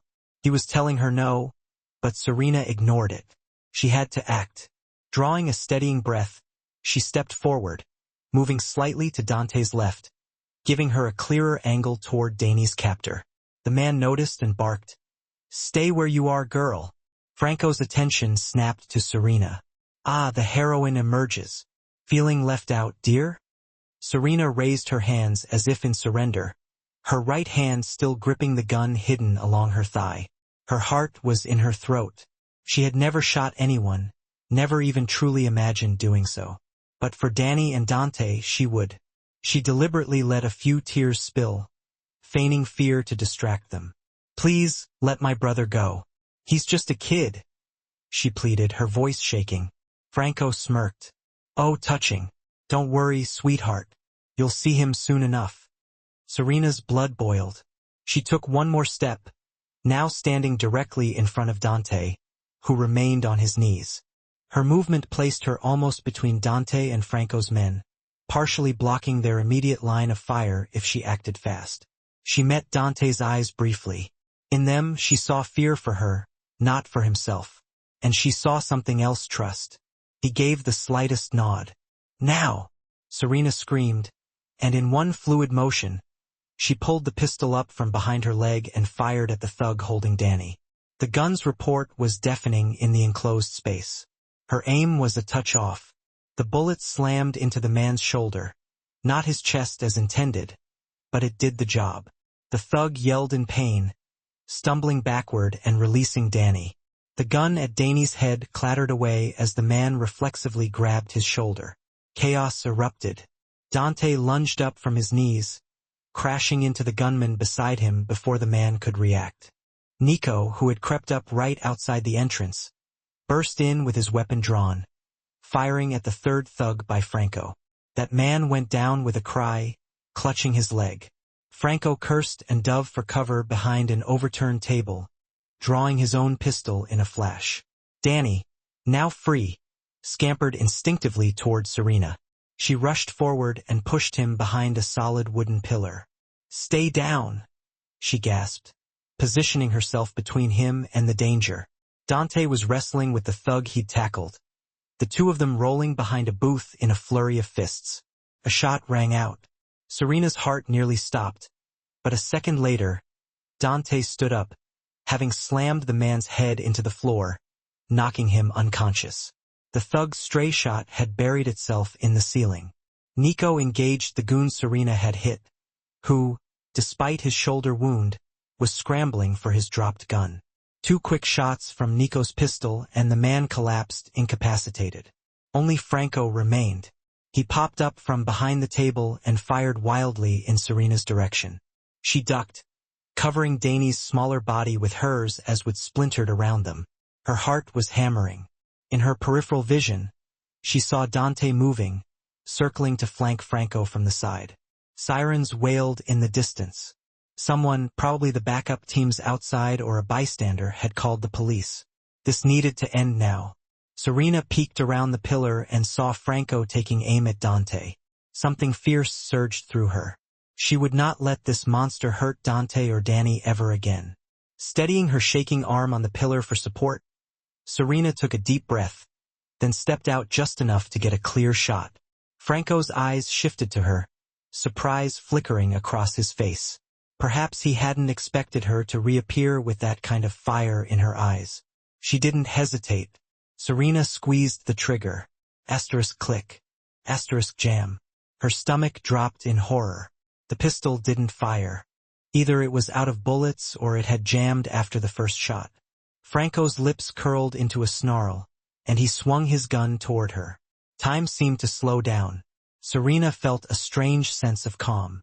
She had to draw Franco's fire away from Danny and Dante, even if it meant getting hit.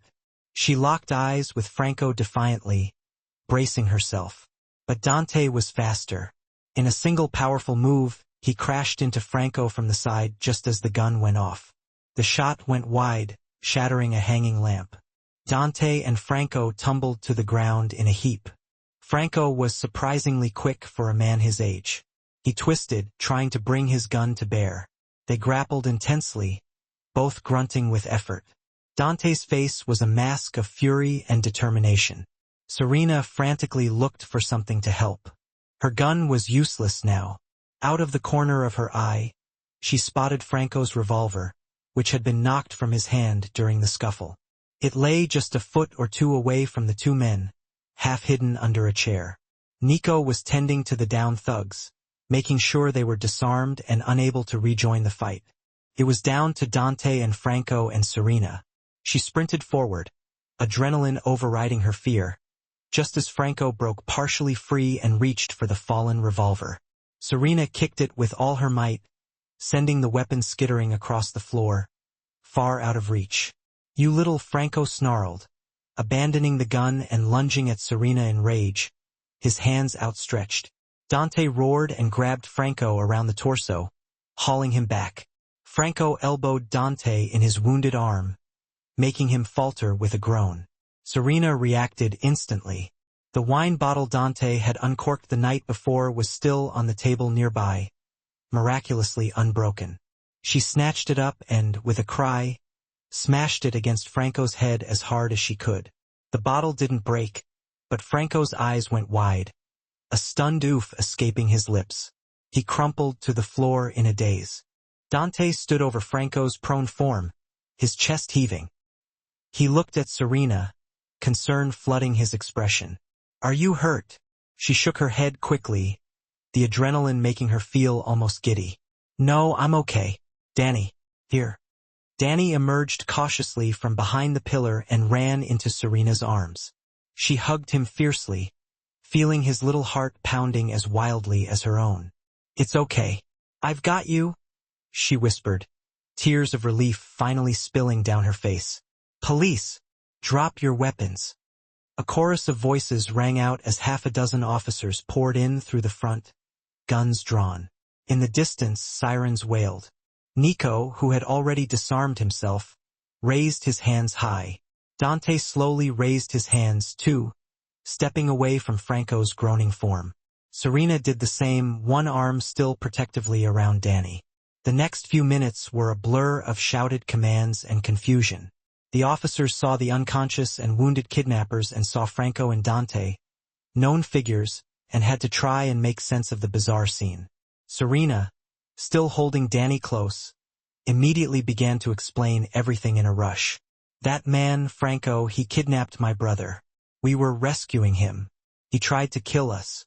She probably sounded hysterical, but she didn't care. The truth spilled out in a torrent. A detective she recognized, Detective Alvarez, who occasionally lectured at her law school, gently guided her and Danny aside to take their statements, away from the now handcuffed Franco and Dante. She was reluctant to be separated from Dante, but the last thing she saw was him giving her a small, reassuring nod as two officers patted him down. He didn't resist. By the time Serena finished giving her account, leaving out a few details like her having had a gun, simply saying she'd distracted Franco, paramedics were treating the injured men. Franco, bleeding from the head and likely concussed, was taken into custody, facing a slew of charges: kidnapping, attempted murder, and everything from the night before. Dante and his men were also taken in for questioning, though Detective Alvarez quietly told Serena that, given the circumstances, it appeared they had acted in defense of life. "You may have saved a lot of lives by stopping Bianca," the detective admitted to Serena, shaking his head in amazement at her bravery. Serena simply asked which hospital the injured busboy from the previous night had been taken to, and hearing that he was stable, she sighed in relief. Hours later, after statements were signed and Danny had been checked out by EMTs and declared unharmed, just frightened, Serena found herself standing on the police station steps with her brother by her side. They watched as Dante emerged from the precinct doors, Nico and a few of his loyal men right behind him. Dante was free to go for now. There would be legal issues to sort out later, but in this situation he was oddly on the right side of the law. He paused at the top of the steps, his eyes scanning until they locked onto Serena and Danny, waiting below. Serena's heart did a little flip. She hadn't realized just how desperately she'd needed to see him unharmed and free until that very moment. A broad smile spread across her face. Dante hurried down the steps. Before he could say a word, Serena launched herself forward and threw her arms around his neck, hugging him tightly. Dante stumbled back a half step in surprise, then wrapped her in an embrace that was just as fierce, burying his face in her hair. She felt him tremble slightly as he exhaled. Danny grinned and grabbed onto them as well, turning it into a tangle of hugs on the sidewalk. One of Dante's men let out a low whistle and a cheer, which Dante silenced with a half-hearted glare, but he was smiling too. Finally, Serena pulled back enough to look Dante in the eyes. Without hesitation, she reached up and pressed her lips to his in a soft, full kiss. Dante inhaled sharply, momentarily stunned, then cupped her face gently and returned the kiss with all the pent-up passion he possessed, and relief blossoming in his heart. Serena thought she heard someone, probably Nico, whooping it up in the background. But all she registered was the incredible warmth radiating from Dante and the undeniable rightness of that exact moment. When they finally broke apart, both a little breathless and flushed, Dante rested his forehead against hers, his voice rough with emotion. "I thought I lost you," he whispered, the words catching in his throat. Serena shook her head, smiling even as tears welled in her eyes. "We made it," she declared, her voice brimming with conviction. "And I love you, Dante." The words tumbled out of her, honest and true. His eyes widened just a fraction, then lit up with pure, unadulterated joy. "Ti amo, Serena," he murmured, his voice thick with emotion. "I love you. I think I've loved you from the moment you looked me dead in the eye and dared to defy me." A soft laugh escaped him.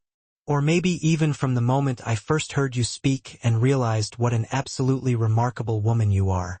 Serena let out a happy sob, laughing as tears streamed down her face. Dante gently brushed them away with his thumbs, his touch feather-light and tender. Danny cleared his throat with an exaggerated level of disgust that only a preteen could truly master. "Are you guys gonna kiss again?" Serena and Dante both burst into spontaneous laughter. Dante crouched down to Danny's level, a playful glint in his eyes. "Get used to it, kid," he said, wrapping an arm around Danny's shoulders and drawing Serena close with his other arm. So the three of them huddled together. "And Danny, I owe you an apology. You were in danger because of me." Danny shook his head emphatically. "Those bad guys were the ones who did it. You saved me. You saved us." Dante looked at Serena, seeking confirmation, and she nodded in agreement. He swallowed hard, his voice thick with emotion as he spoke. "I promise I will never let anything like that happen again. I'm done with that life. For good." Serena believed him. She could see it in his eyes. a newfound resolve and a sense of peace that hadn't been there before. Franco's attack had been the last straw, the event that finally freed Dante from the suffocating chains of the underworld. She gently took Dante's hand, intertwining her fingers with his. "We're free now," she said softly, her voice filled with hope. He squeezed her hand in response, a genuine smile finally gracing his lips. "Free to live our lives the way we choose together." Serena leaned in and kissed him once more, a quick, sweet peck that still managed to elicit a dramatic gag from Danny. She and Dante laughed, pure, unadulterated happiness bubbling up inside them. As they walked toward Nico's car, which he had thoughtfully brought around to give them a ride home, Danny bounded ahead with the boundless energy that only kids seem to possess after such a harrowing ordeal. He was excitedly chattering about how incredibly cool Serena was for hitting the kidnapper with a bottle, and how Dante's takedown was like something straight out of a Captain America movie or something. It warmed Serena's heart to see her brother already bouncing back, hero worship shining brightly in his eyes as he looked at Dante. Dante listened with amusement, then suddenly swooped Danny up onto his shoulders as they walked, making the boy yelp in surprise, then erupt in a fit of laughter. Serena watched them, feeling tears prick at her eyes again, this time out of sheer gratitude. They had gained something precious through all of this a family. In the weeks that followed, Dante was true to his word. He cooperated fully with the authorities to quietly dismantle parts of his criminal operations and distance himself from others involved. With Franco Bianca and his key associates behind bars, thanks to overwhelming evidence of multiple felonies, a major threat was neutralized. Dante's own legal slate was surprisingly clean, due in large part to the fact that most witnesses portrayed him as either a victim or a hero in the recent incidents. Any lingering investigations into his past gradually fizzled out, either due to a lack of concrete evidence or perhaps a few strategically pulled strings behind the scenes, leaving his wealth largely intact in his hands, at least from these particular events, clean. Dante began investing in legitimate enterprises. One of those was the very restaurant where he and Serena had first met. It was in need of new ownership after the scandal, and Dante anonymously funded its rebuilding, stipulating that all employees' jobs, including Mirror's and the managers, were secure. Serena had smiled when she heard about it, trusting Dante to quietly take care of everyone. As for Serena, she chose not to return to waitressing, a decision met with Dante's enthusiastic support. Instead, she resumed her law studies on a part-time basis and dedicated herself to a new project, an outreach program for at-risk youth in the city, aimed at steering them away from crime and violence. Dante volunteered anonymously as a donor and even as a mentor in disguise. The kids simply thought he was a successful businessman with some cool stories to tell. Watching him guide these teens onto the right path, using his own experiences to help rather than harm, made Serena fall even deeper in love with him. Danny healed, too, with therapy and the unwavering love of his sister and Dante, who became an older brother figure that Danny idolized. His nightmares from the kidnapping gradually faded, and soon he was back to being a happy, sarcastic middle schooler, albeit one who boasted to a few close friends that a real-life ex-mob boss was teaching him how to play chess and self-defense. One golden evening about a year later, Serena found herself strolling along a quiet Italian seaside village's cobblestone street, hand in hand with Dante, while Danny skipped stones in the surf ahead with their dog. The villa they had rented for the summer overlooked a peaceful harbor, far removed from the hustle and bustle of the city. Dante had indeed walked away from the violent world, and Serena had gladly walked right alongside him. They still spent time in the city for her work and Danny's school, but more and more, they carved out spaces that were just their own, untouched by the shadows of the past. As the setting sun painted the sky in vibrant hues of pinks and oranges, Serena leaned her head on Dante's shoulder. "Have you ever been this happy?" she asked softly, her voice filled with contentment. Dante looked down at her, his eyes warm and full of affection. "Never. Not until you." He paused for a moment, then added in a playful whisper, "Technically, this all started because you ignored me, you know." Serena laughed, swatting his arm lightly. "Best bad service of your life." "Huh? He chuckled, and pressed a tender kiss to her hair. "It definitely earned the biggest tip, my heart. Serena groaned playfully at the cheesy line, but secretly, she absolutely loved it. She turned and rose up on her toes to kiss him lovingly, the salty breeze tossing her hair around them. Dante kissed her back, slow and sweet, still as utterly captivated by her as he had been that very first night. You two are hopeless. Danny's voice called from down the beach, though she could hear the grin in his voice. Come on, I found a cool crab. Serena and Dante broke apart, laughing. Hand in hand, they walked toward Danny, ready to admire his discovery and share in his youthful excitement. They had come such a long way from that fateful night in the restaurant. Through danger and fear, through brave defiance and bold sacrifices, they had forged an unbreakable bond. Serena had helped Dante discover the man he could truly be outside of the world of crime, and Dante had shown Serena depths of love and protection she never even knew existed. No, their life wasn't what either of them had ever expected, but it was so much better. It was real, it was honest, and it was theirs. As Serena slipped her arm around Dante's waist and watched Danny proudly pointing out a tiny crab scuttling along the shore, she realized she wouldn't trade a single second of the journey that had led them to this very moment. The waitress and the Mafia boss, an unlikely pair who had found love in the most unexpected of ways, had overcome every demon and every danger that had come their way. Now, under the golden sky of a peaceful new world, they were simply a family, and together, they walked forward into a bright future far beyond the shadows of the past, where love and hope would forever guide them.